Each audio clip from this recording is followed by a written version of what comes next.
प्रिय शिक्षार्थियों, आपको याद होगा कि विद्यालय आधारित आकलन के दर्शन का प्रचार करते समय सीखने का आकलन असेसमेंट ऑफ लर्निंग के साथ साथ सीखने के लिए आकलन असेसमेंट फॉर लर्निंग और सीखने के रूप में आकलन असेसमेंट एज लर्निंग पर अधिक बल दिया जाता है।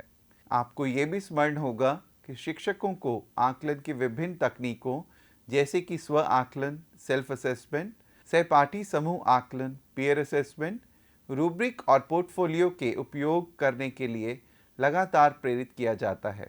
आप इस बात से भली भांति सहमत होंगे कि हम जिस भी विधि से आकलन करें वह विधि हर पहलू में वस्तुनिष्ठ ऑब्जेक्टिव, विश्वसनीय रिलायबल, निष्पक्ष फेयर और व्यवहारिक प्रैक्टिकल होनी चाहिए।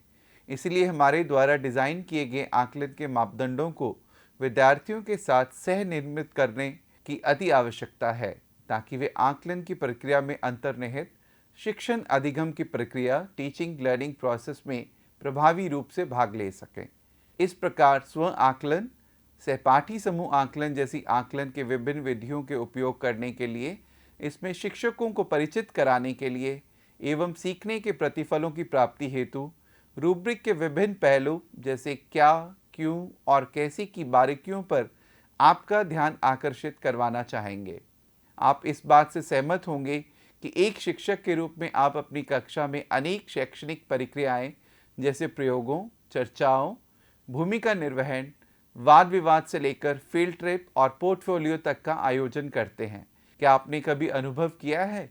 इन शैक्षिक प्रक्रियाओं के आकलन की बात आती है तो ये वास्तव में एक बहुत ही चुनौतीपूर्ण कार्य जान पड़ता है और इसलिए हम शैक्षणिक प्रक्रियाओं के माध्यम से आकलन करने के लिए उपयुक्त आकलन विधियों की आवश्यकता होती है।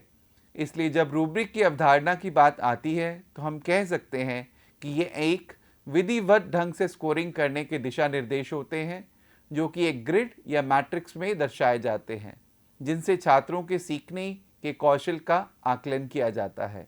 इसका उपयोग सभी विद्यार्थियों का वस्तुनिष्ठ आकलन करने के लिए किया जाता है। आप अपनी स्क्रीन पर देख सकते हैं कि कैसे रूब्रिक वस्तुनिष्ठ और निष्पक्ष आकलन प्रदान करने में मदद करता है। साथ ही विद्यार्थियों को यह पता चलता है कि उनसे क्या अपेक्षा की जाती है और यह सीखने के लिए सुधार हेतु उन्हें सुझाव भी प्रदान करता है। इसके अलावा ये समालोचनात्मक चिंतन को बढ़ाने, शिक्षण कार्यनीतियों को परिष्कृत करने और सुझावों और प्रतिक्रियाओं को समझने में भी मदद करता है। जब रूब्रिक के तैयार करने की बात आती है तो ये कहा जा सकता है कि रूब्रिक तैयार करने के लिए 7 क्रमिक चरणों को अपनाकर यह कौशल हासिल किया जा सकता है।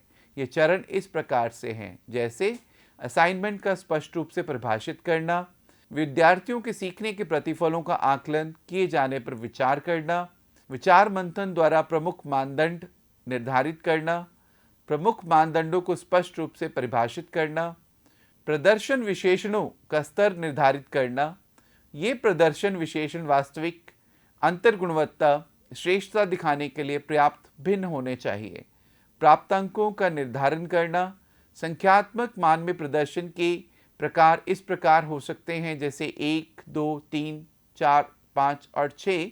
प्रत्येक मानदंड के लिए प्रत्येक प्रदर्शन स्तर के लिए स्पष्ट और विस्तृत विवरणक स्थापित करना। इस कड़ी में आगे बढ़ते हुए हम यह कह सकते हैं कि रूब्रिक 3 प्रकार के होते हैं। सर्वप्रथम समग्र होलिस्टिक रूब्रिक का ऐसा प्रकार है जिसके माध्यम से सभी मानदंडों का एक साथ मूल्यांकन किया जाता है। इससे एकल स्कोर प्राप्त होता है। यह विद्यार्थियों के कार्य को विशिष्ट घटकों की बजाय समग्र रूप में श्रेणीबद्ध करता है, जबकि विशेषणात्मक रूब्रिकों में मानदंडों का विश्लेषणात्मक आकलन अलग अलग घटकों को ध्यान में रखकर किया जाता है। और तीसरे एकल बिंदु रूब्रिक में हम देखते हैं कि इसमें रैंकिंग की बजाय प्रवीणता पर ध्यान केंद्रित किया जाता है और स्कोर की बजाय सुझावों व प्रतिक्रियाओं को अधिक महत्व दिया जाता है और इसके परिणाम स्वरूप इसमें स्कोर या ग्रेड नहीं होता है। आपको याद होगा कि इन दिनों पोर्टफोलियो आकलन प्रचलन में है और इन पोर्टफोलियो का आकलन समग्र या विश्लेषणात्मक रूब्रिक के माध्यम से किया जा सकता है। समग्र पोर्टफोलियो के माध्यम से आकलन करने के लिए हमें स्क्रीन पर दर्शाए चित्र पर एक नज़र डालते हैं। हम देख सकते हैं कि इसमें स्कोर और विवरण है। किसी क्रियाकलाप के संपन्न होने के बाद इसका प्रयोग आकलन करने के लिए किया जाता है। इसमें दिए गए विवरणक विद्यार्थियों के साथ संयुक्त रूप से तय किए जा सकते हैं।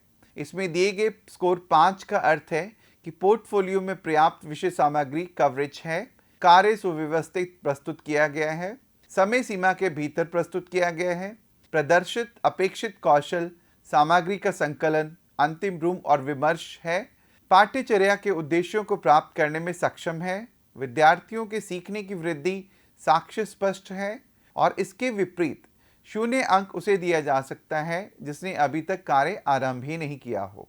मैं पुनः विश्लेषणात्मक रूब्रिक के बारे में आपका ध्यान आकर्षित करना चाहूँगा। इसमें आप स्पष्ट रूप से देख सकते हैं कि कैसे ग्रिड के माध्यम से मानदंड, पैरामीटर, अधिगम का प्रदर्शन, स्कोर और विवरणक प्रस्तुत किया जाते हैं। इसमें भी शिक्षक और विद्यार्थी मिलकर एक साथ वस्तुनिष्ठ अंकन के लिए पैरामीटर और विवरणकों के बारे में निर्णय ले सकते हैं। तीसरा रूब्रिक एकल बिंदु हमें कुछ पूर्व डिजाइन किए मापदंडों के आधार पर विद्यार्थियों के प्रदर्शन पर टिप्पणी करने का अवसर प्रदान करता है, और इसमें ग्रेड या स्कोर प्रदान करने की गुंजाइश नहीं होती, बल्कि ये प्रवीणता पर केंद्रित होता है। मुझे उम्मीद है कि आज मैं रूब्रिक की अवधारणा व आकलन में उसके प्रयोग से संबंधित कुछ बिंदुओं पर प्रकाश डालने में सक्षम हुआ हूँ। आपको रूब्रिक द्वारा आकलन की एक नई शुरुआत करने के लिए शुभकामनाएं। धन्यवाद।